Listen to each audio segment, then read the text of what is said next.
Esmeralda was open, but Execration, they want to go straight to Teresa. Teresa being one of the most contested tanks right now because his penalty zone can be really punishing, and the damage output that he has is just really is just really something you would want to put your mind on, and the life steal is sustained, and he doesn't easily get bursted down for the side of Signal Ultra.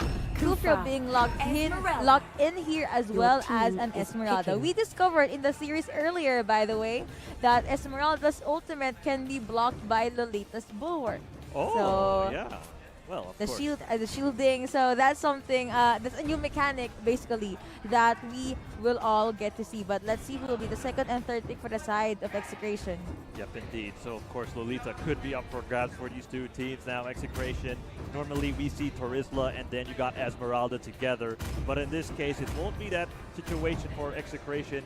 Now they go for the alternative option, which is Lilia and, like Gato Kacha for the first time for today. And this is going to be interesting here for the side of Execration.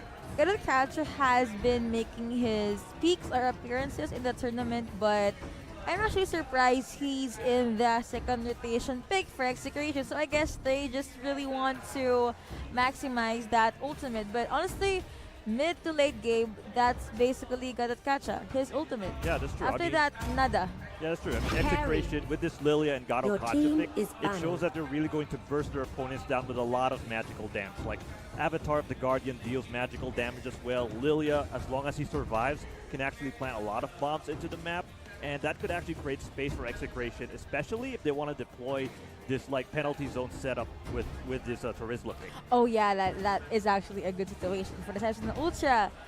It's been a while since we've seen a marksman because I don't believe I've seen a marksman aside from Kimmy in the earlier series. So Carrie making her debut in our third series for today. But Execration did ban out a Thumbs, and let's see who will Cignal Ultra ban. They lack a tank, so maybe Minotaur, Lolita.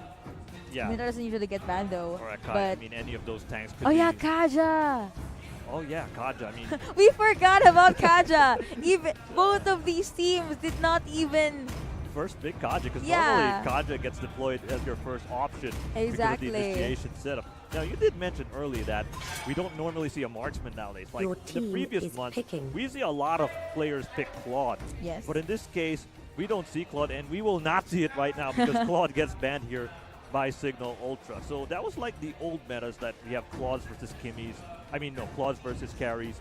Nowadays, you have Kimmies, and then the dual mage setup and the trio fire setup are likewise very popular nowadays. Your Diggy team being is locked in picking. by Signal Ultra. And I think the nerf on Claude affected him so much that he won't be able to go back to his BMI 3 times now. Yeah. So I guess that's just something everyone was apparently abusing.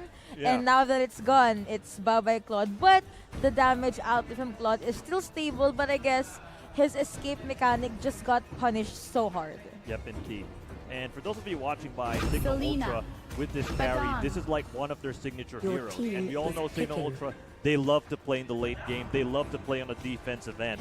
And with this carry pick, will certainly provide them that late game presence that they need. But Execration going for this Badong, which has been very popular and prominent for today in the previous two series. And now, wow, this is going to be intriguing as well. Like Badong, which we don't normally see, now getting back in this meta.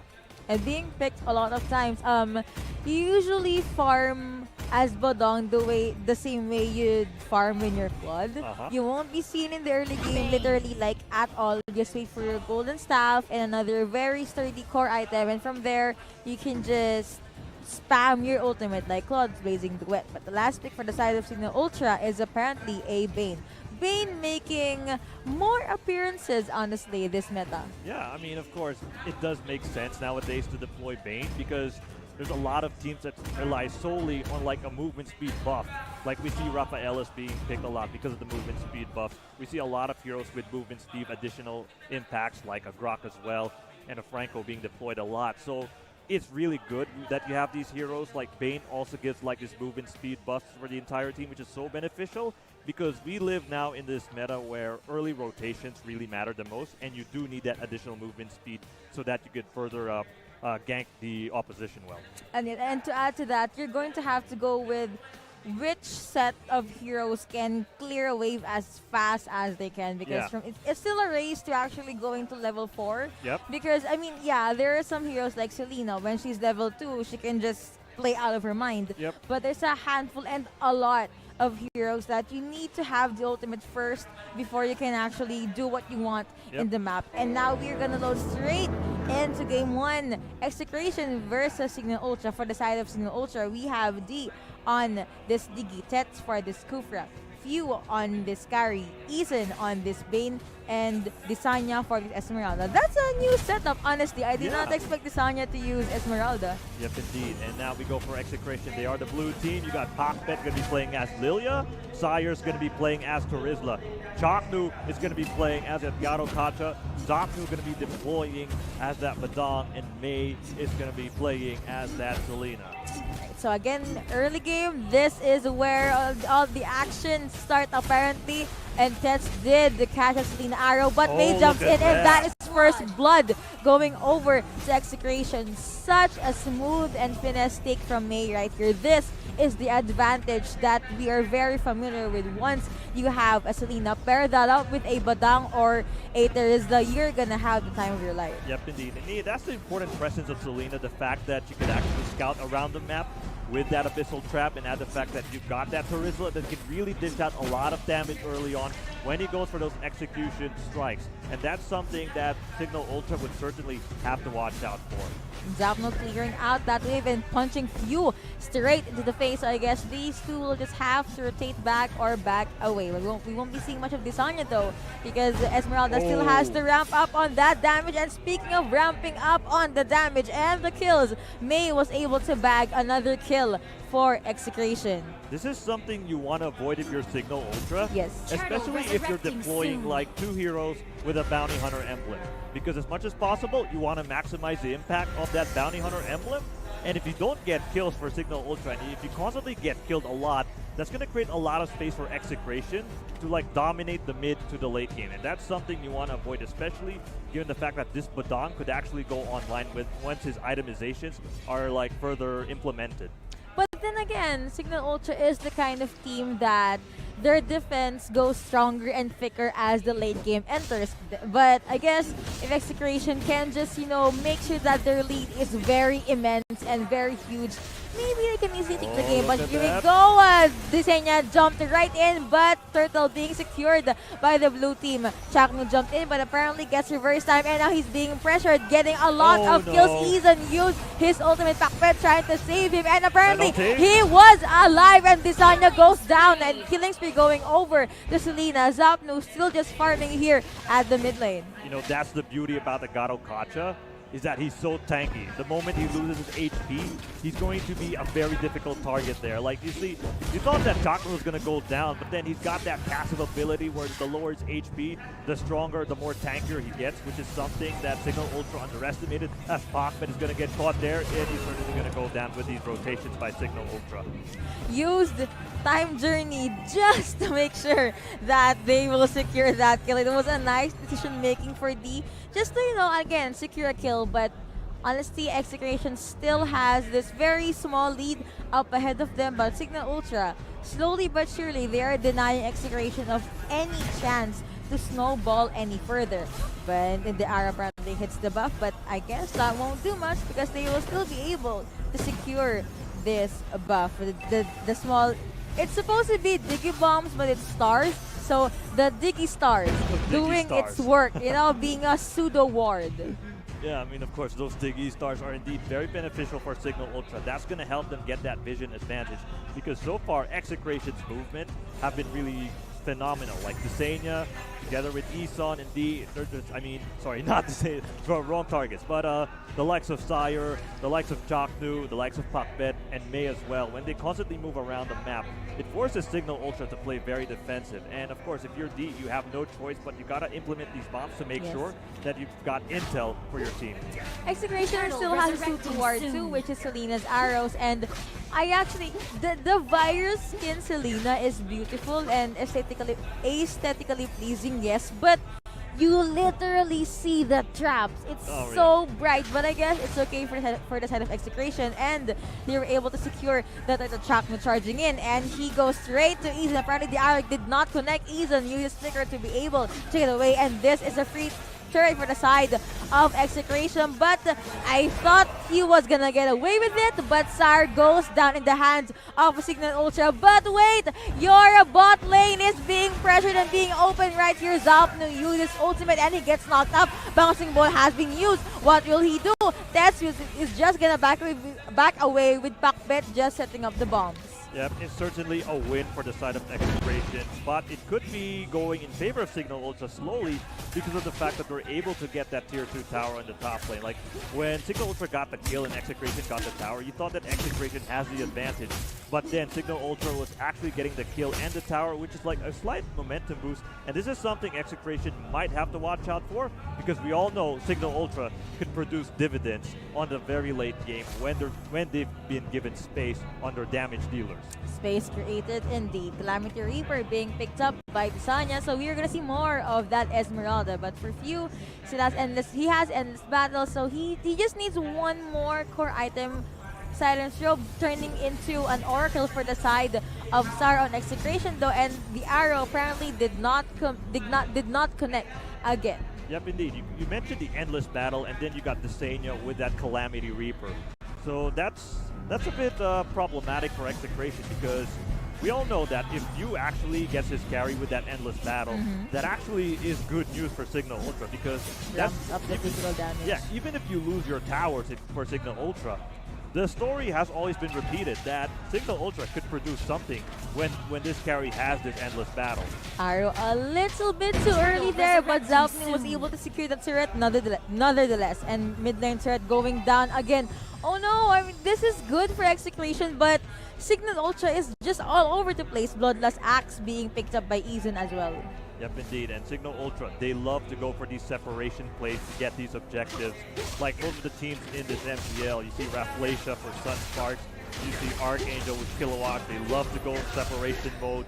So this is something that Execration has to watch out for. Sure, you got the gold lead advantage, but it might slowly... Oh my god! That's with initiation play. The Stadium's going to jump in though. This is looking bad for Execration. They were caught by surprise. Chaknu is absorbing a lot of damage, but you know what Few is capable of doing, but so far... Oh no! He was able to get away, but wait, he does get bursted down by the Lilia bomb. That was so close. Deep forced to back away as well, but here Eason clearing out the minion wave. He doesn't even care about Sarah at this point. He just wants to clear the wave. Going back at the top lane, Bisanya getting burned right here. The bomb has been used, but it was stopped by the minion. And now D forced to back away and gets bursted down by Pakbet nevertheless. Yeah, this shows you what Cignal Ultra is capable of doing. This is what makes them very frightening to deal them. Sure, you may feel confident that you get the objectives, you may be able to push the lanes, but what Cignal Ultra has shown is that they're capable of making a difference when it matters most. You see what happened there?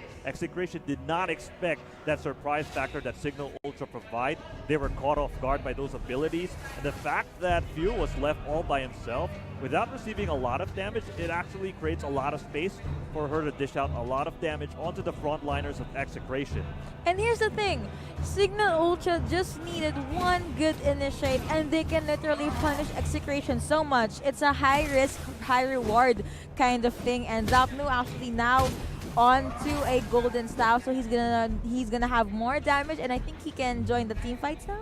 Yeah, I mean, so far, Zapnu has been a bit quiet now, because you expect that with that high and dry emblem, that you're going to see Zapnu just go aggressive on that bottom lane. But so far, his game has been a bit steady, and it's quite quiet for Zapnu, because normally when we associate Zapnu, we associate him as the guy that constantly likes to move around together with Chaknu. Yes. And this, or if he's going solo lane, he could actually go for these solo kills, especially when Execration starts rotating. But so far, that's not the case. Like, he's having a bit of a quiet game, but let's see how that's going to pan out. Like, will he really explode when it's going to matter for Execration? Apparently, Execration just eyeing this Lord. They don't care, and the arrow did apparently connect, and Tess won't be able to steal this Lord. But Chakno is just a perfect distraction right there for the side of Execration. and Tets gets knocked up. The arrow apparently connected on to someone on Desanya, but killing spree going over to Macbeth. Bane's ultimate has been used. He is being chased down. Cignal uses his ultimate to be able to get away, and he does. Desanya receiving a lot of damage, though, using his ultimate to be able to get away.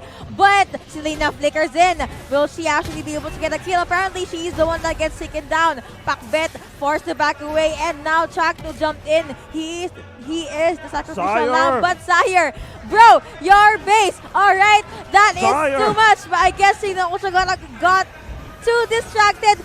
Perfect timing onto that flicker reverse, and apparently hit penalty zone has been popped yet again. Desanya receiving a lot of damage. Sar super tanky. He has a lot of damage out, but Lord going out here at the bot lane as well. As Zapno trying to take down that mid lane turret, but decided to just back away. Yep, indeed, is looking good for EXECRATION. Indeed, they're able to provide the distraction tactics to make sure that Cignal Ultra do not get the Lord, and at the same time do not get back to their base immediately, because it was a great defensive stance by EXECRATION that they're able to pop that trap by the Abyssal trap by Mei to make sure that Cignal Ultra has no opening, because we all know that Cignal Ultra can actually jump in because they got the tools. You got Tets, he can actually just burst in anytime. You got Few, who could actually just, jump in and do a lot of damage. And you got Desanya as well, who's certainly well known to steal Lords, to go for his ultimate, for his Falling Star move, just for them to secure the Lord. So it's a great defense by EXECRATION, and also a great way to make sure that Cignal Ultra have nothing else to do. They are being kept at bay here, but honestly, I'm just surprised that they didn't notice Sar running straight to their throne. Yeah. You'd expect that Cignal Ultra will go back the moment Sar touches that bot lane turn. Yeah. I guess or maybe EXECRATION just did a really good job making sure that they're a distraction. Yeah, I mean, this is the beauty of EXECRATION, because of the fact that they're able to outsmart their opponents in 100 ways. I mean, Zapnu and Cignal are well known for that, and so far you see the team effort here on the side of EXECRATION to make sure that Cignal Ultra could not potentially bounce back in this game. Athena Shield being picked up by Tets right here. So Cignal Ultra, they are just waiting for the proper time to strike, but I believe they need to win 2 clashes, because if they do win 1 clash, yes, they can go straight to the top lane, but the death timers for EXECRATION won't be as punishing. Lilia bombs just exploding the living hell out of them, and Tets just forced to back away. Desanya jump in, gets 2, but penalty zone has been used as well. Oh, there you go. The Sire's going to jump in, though, providing a lot of distraction. There you go, Cignal. He's going to jump in with the rest of the crews. EXECRATION, they're just demolishing Cignal Ultra as if they were nothing, as Few is forced to flicker away from this wrecked team fight. That was it. This is it. The moment and the timing that EXECRATION needed and has been waiting. Few cannot even do anything at this point, but was able to take down Teresa, but it will still cost them the game, and that is game 1 going over to EXECRATION. That was, I'm gonna say it up straight, that made me question a lot, of things. Right. I mean, yeah, you'd expect Cignal Ultra is strong, yes, hands down. That's true. But you'd expect a better performance from them, given that they have been struggling. Yeah, I mean, if you're already at the bottom of the table, like what Cignal Ultra is right now, you'd expect them to step up. You want them to go 2-0 straight all the way to the very end, but they feel a bit shaky. Like I was hyped up, as in the latter stages after EXECRATION were able to push to the towers, that they could produce a little bit of Cignal magic. But so far that wasn't the case, because EXECRATION, they're just able to read the entire Cignal game plan. And I also felt like Cignal Ultra in this game, yes, they're known to be very passive, and sleepishly passive